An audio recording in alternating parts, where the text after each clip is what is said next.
called Bold Enough to Follow. And it's so that we can accomplish something that we really want to do. And that is to somehow make a difference in life. And so we're looking at 4 different snapshots of the Apostle Peter, his life, and we're examining what it was that made him a difference maker.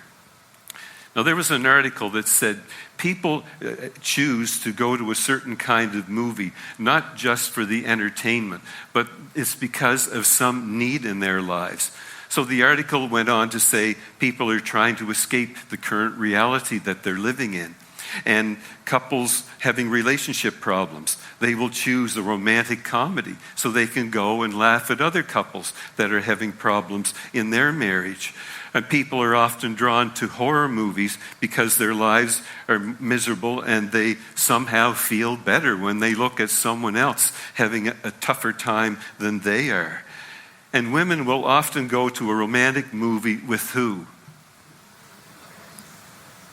Speak up. Other women, and not their husbands. It's because they're trying to escape the current reality of their situation. And it might be a husband who chews with his mouth open, or maybe he's not grooming very well anymore. And it's not surprising that the most popular type of movie is action and adventure. And that's because we try to escape what can be a boring and routine life to go to these movies, and we're inspired by the main character. Sometimes they're real hero types, but sometimes they're just an ordinary individual, and they're called upon to have some extraordinary courage, to make a difference, to save the day, to be the hero. And we're inspired by that. And that's the type of life that we want to live. Now, I remember back when I was in my early teens, our whole extended family went to watch a movie on Boxing Day, and it was Smokey and the Bandit.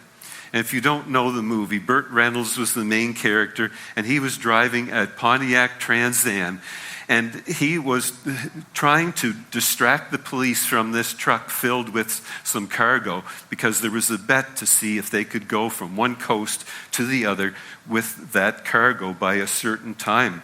So there was a lot of fast driving in that movie. And then on the way home, I got into my uncle's Pontiac Parisienne. If you don't know what that is, Google it when you get home. Probably about the length of this stage. But he's all pumped up from watching the movie, and he just stomps the pedal to the floor and got a little bit of action out of that car. But he was just inspired by that. So I don't know very many people who would describe their life as an adventure. Maybe some drama, maybe a bit of comedy, hopefully a little bit of romance, but not much action there. And we try to avoid people and situations that require us to take risks. We try staying away from the place that would call us to show some courage. And the truth is, if most of us had a movie based on our lives, the reviews might say boring and predictable. But that's not how I want mine to be, and I know you don't want yours to be either. We want to have high-impact lives. We want to be bold enough to follow. We want to make a difference. We don't want to just take up space here in this earth. So here's the thing we have to understand, and it's the point of this message here this morning. Making a difference means having the courage to take risks. And I know a lot of people want to be difference makers, but they just don't want to be risk takers. So as you study through Scripture, you see that every person that was used by God, they had to actually take a risk. They were called upon to do that.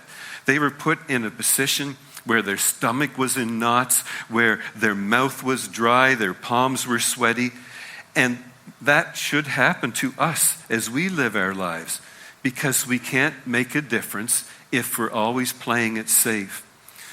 Now, courage isn't a quality reserved just for Rocky Balboa or for William Wallace. We may never step into a boxing ring and say, just one more round, I can do it. And we may never put on a kilt and paint our face and lead an army into battle. But it takes courage to live the lives we live.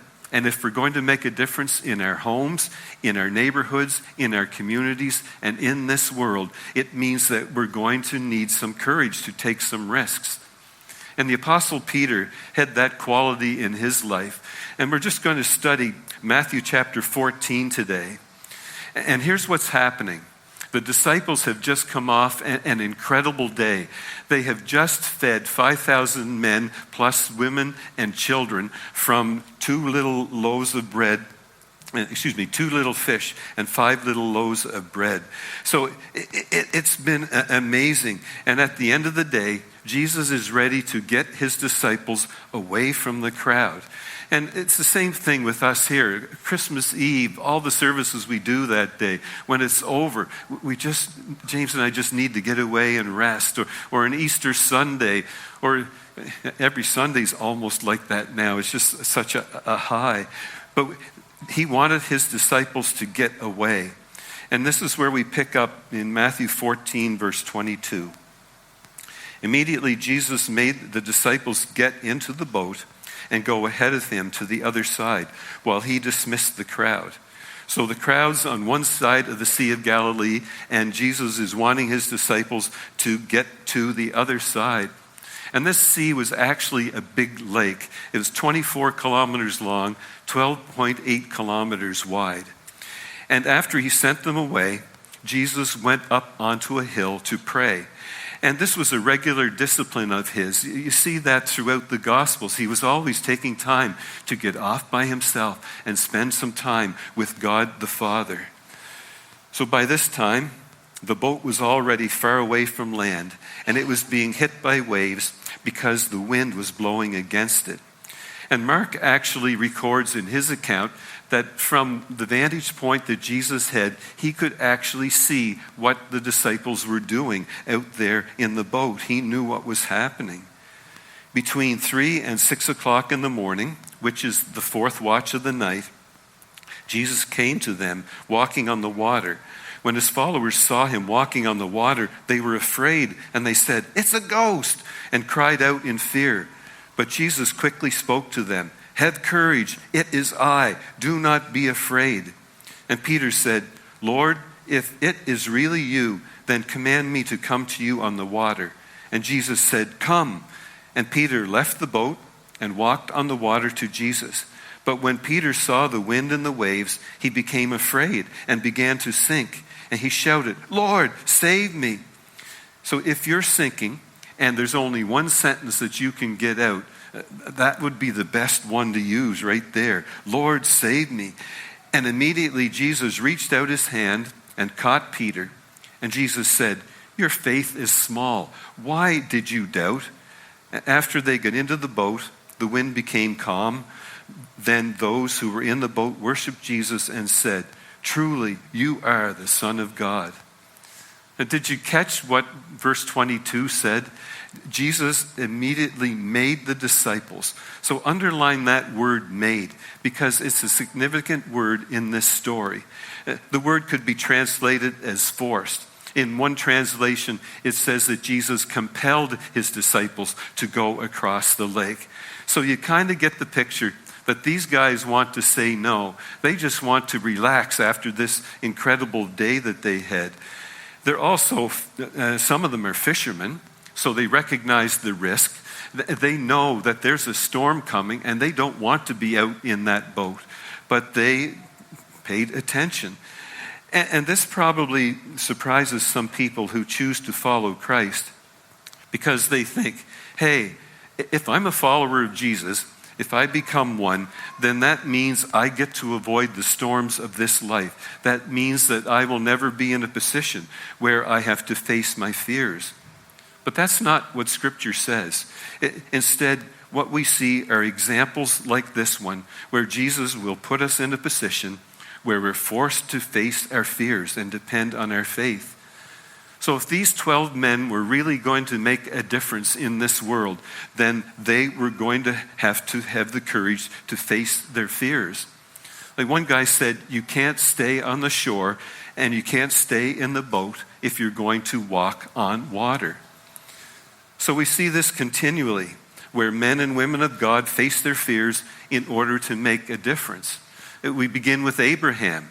Abraham packs up his family, and they get ready to move, and they start off on the journey, and he doesn't even know where they're going yet. God hasn't yet told him. And don't you think he's going to be a little bit nervous as he sets out on that trip? And then it's Moses as he stands before Pharaoh and he says, "Let my people go." Don't you think that his mouth is so dry because he's in that position? His heart is pounding. And then it's David as he walks into the Israel camp and he's bringing some food for his brothers. And he sees the giant Goliath and he hears him bring curses against his God. And David knows, I've got to do something. So his stomach must have been churning as he realized, I'm the one. And then it's Esther as she goes before the king uninvited, knowing that even though she is the king's wife, if he doesn't want her there at that time, she could be killed. And then she makes a plea for the lives of her people. Facing your fears is required if you're going to be a person that makes a difference.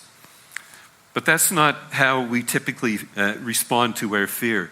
In fact, psychologists tell us that the number one way that people respond to their fears is to just avoid people or situations which cause them to be fearful. So do you find yourself doing that sometimes? Maybe that avoidance is in the form of procrastination, where you kind of put off making that phone call or making the visit to that person who hurt you. And instead you cowardly talk to other people behind their back. Or you're putting off inviting a neighbor to church thinking, I'm going to wait until it's just the perfect time. So we put off asking for that commitment. We put off making the decision. We put off setting the wedding date. We try to avoid our fears with procrastination. And maybe it's just by denying and pretending that everything is okay. But there is a problem at home. You know that. You know that things aren't okay in your marriage. But you're thinking, this is just a season and it's going to pass. But you're losing your spouse. And maybe you're losing your teenager as well. We hired Jim Midget as a full-time associate pastor back in 2006. And he was with us until 2015, until he went to Selkirk, Ontario, and is now leading his own church there. But I was mentoring him in ministry, which actually was quite easy because Jim hit the ground running. He had already graduated from Bible college when he moved here, and he was with us part-time for 2 years. So I didn't have to do as much work in that area as I did in mentoring him in common sense. He came to me one day, and he said, my front tires are all worn out. You can see the wires sticking out, and my back ones look like they're brand new. And I said, well, don't you rotate your tires every 6,000 kilometers? And I get this dumb look, and I realized that was the issue. So then I said, what about checking your oil and changing your oil every 6,000 kilometers? Nope. So luckily, we were able to head that one off at the pass before there was any damage to his car.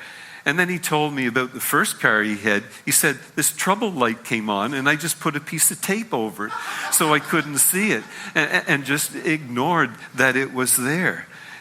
It's one thing to do that with a car, but it's another thing to do that with a marriage or with a child or with our own eternal destiny. The light's blinking and you just cover it up pretending that everything's okay, but it's not okay. But that's how we oftentimes deal with our fears.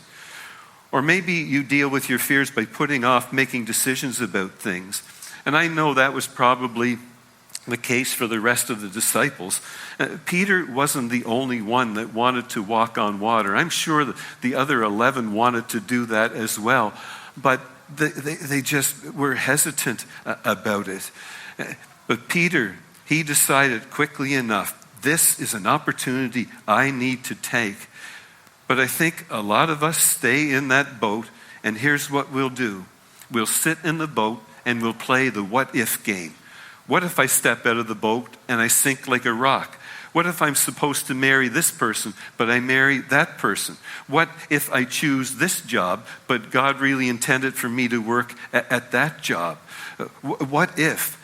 And we just keep going over the scenarios, and we try to make a decision in such a way that there's no risk involved. How many of you tend to be indecisive? Now, how could you raise your hand that quickly if you're indecisive? It should be. Well, what about the rest of you? Maybe you need a little time to think about it. But thank you that was perfect, you guys. Now I forget where it is.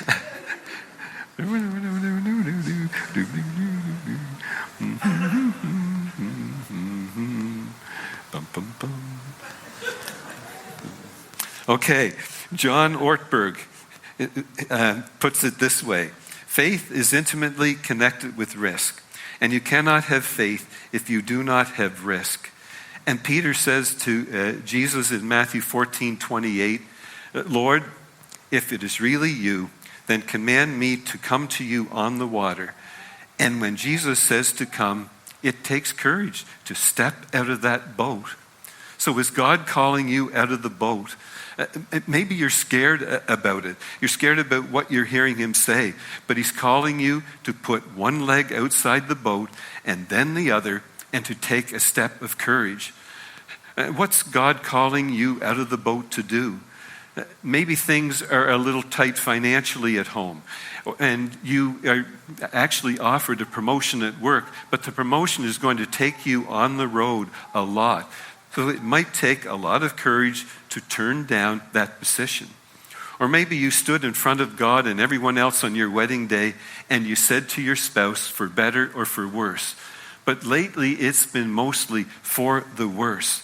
And he's gotten to be so hard to live with, and when he isn't being defensive, he's completely withdrawn, or she's not as interested in you as she used to be. It takes courage to fight for a relationship when the feelings are gone. Maybe there's a teenager at home that you need to have some conversations with, but you know it's not going to be easy, and you're a bit afraid of what the response is going to be. So it's much more comfortable to let them go to their room and shut their door and be on their computer, laptop, or on their phone rather than confronting them.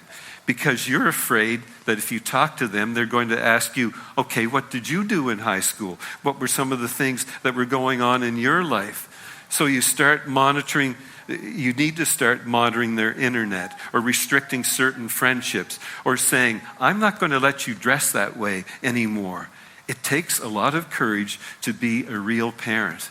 I had to get help from the woman at the store one time. I always ended up going with my daughters when they needed new clothes. And Brittany needed a skirt for the grade 9 prom. And she's picking all these ones that are too short, so I send the sales girl in with this one that's almost down to the knees. And what do I hear my daughter yell? This one's too long! So I didn't fare very well. But there could be any number of reasons that we need to speak to that child. And it takes a lot of courage to be a real parent. It takes courage to follow God's standards.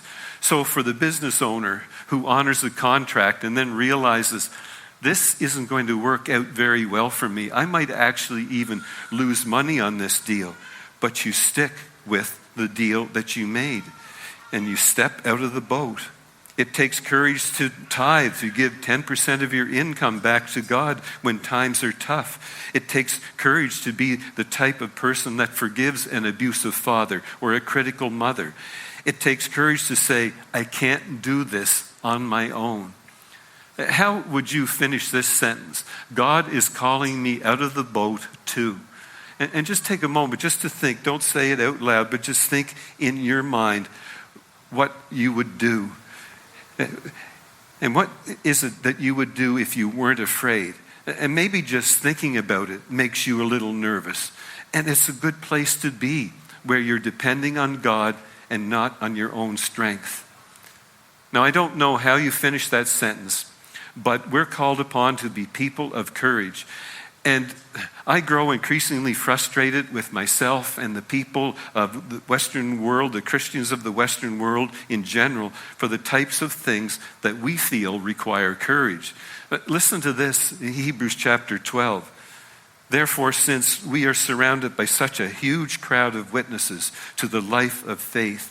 Now, this crowd of witnesses are the spirits of the Old Testament heroes and the martyrs who were killed for their faith. These people were torn in two, they were fed to lions, they were dismembered, they were tied to poles and burned to death. Some of them were crucified.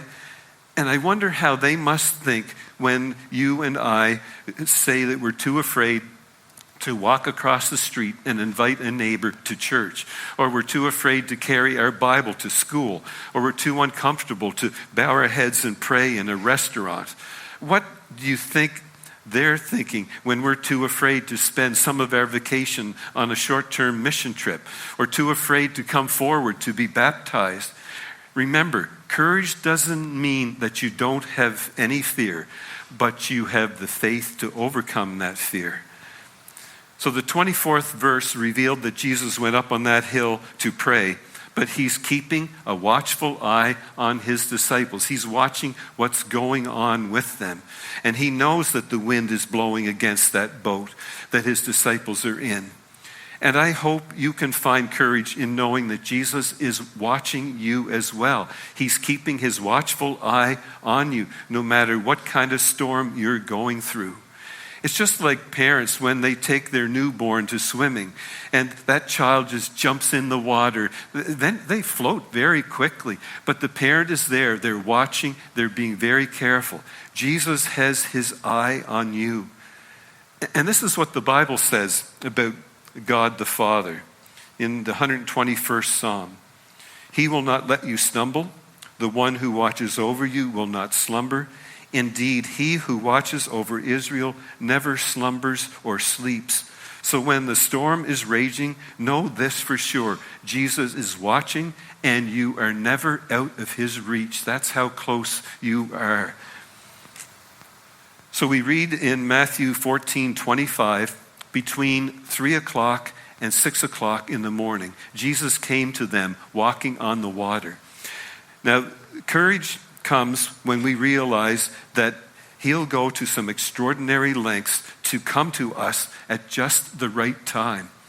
And if you read through the Gospels, you will see that the fourth watch of the night is a principle that we read a lot, and it's very consistent. So if you're going through a storm, please have faith and remember that it's during the fourth watch when Jesus and God do their best work. That's when the night is the darkest and the storm is the fiercest.